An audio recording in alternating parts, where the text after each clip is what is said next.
Malley. Order, and I call the honourable member for Perth. Thank you, Mr. Speaker. Now, we heard some great words of wisdom from Joe Hockey today, and he acknowledged the quality of the NBN. He said that this was a great plan that Labor had introduced.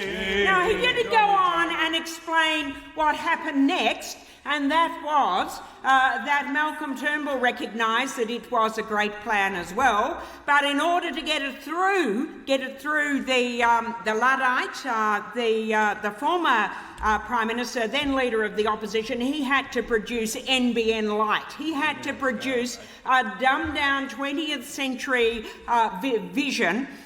Totally rejected, as said, around the world in order to get something up. And then he went to that last election. This is what I want to focus on. He went to that last election promising, as my colleagues have set out before, about the cost, couldn't deliver the cost, promised he'd have it all in by 2016, can't even really get a substantial amount of this dumbed-down version rolled out by then, as our Shadow Minister has demonstrated so clearly. But what he also promised, and this is what I want to focus, he also promised that he was going to be introducing this according to need, that those suburbs and towns and regions that had the lowest speeds, the lowest capacity would be the ones that would get this rolled out. Well, I can tell you that has been absolutely and utterly betrayed in my electorate. We've been following this very, very closely because we have such diabolically low speeds, even though we are relatively an inner city seat. And we have been looking at the broadband, those speeds that we see on my broadband, but even taking those speeds on my broadband, which according to our surveys actually overstate for many of our suburbs what the real performance is. But we've got suburbs like Bedford that get 7.45 megabits per second. That's a D on the My Broadband scale. We've got Bayswater, which is less, also a D. We've got Naranda, another D. And right down the bottom is Embleton at 2.85 megabytes. That's an E.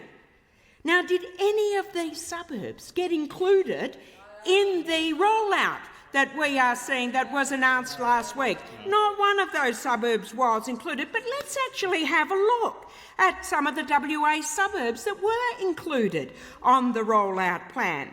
So we've got Sorrento, which struggles by on 21.25 megabits per second with an A rating. They're getting it.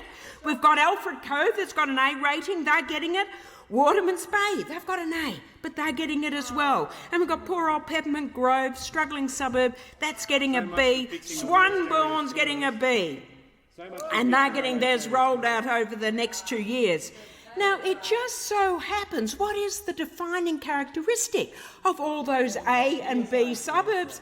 They happen to be in electorates occupied by the blue team. No. Now, this is not the politics of envy. This is about the Prime Minister keeping his promise to get the NBN to those suburbs that need it first. It's about being fair and not using a ministerial whiteboard to carve up the pie.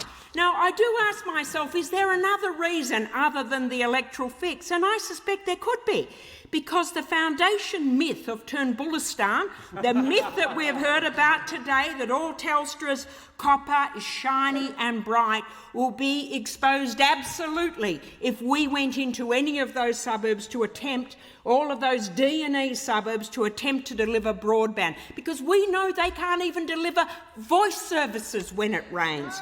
This is the copper network that the Telstra manager Tony Warren said back in 2003 that was at 5 minutes to midnight.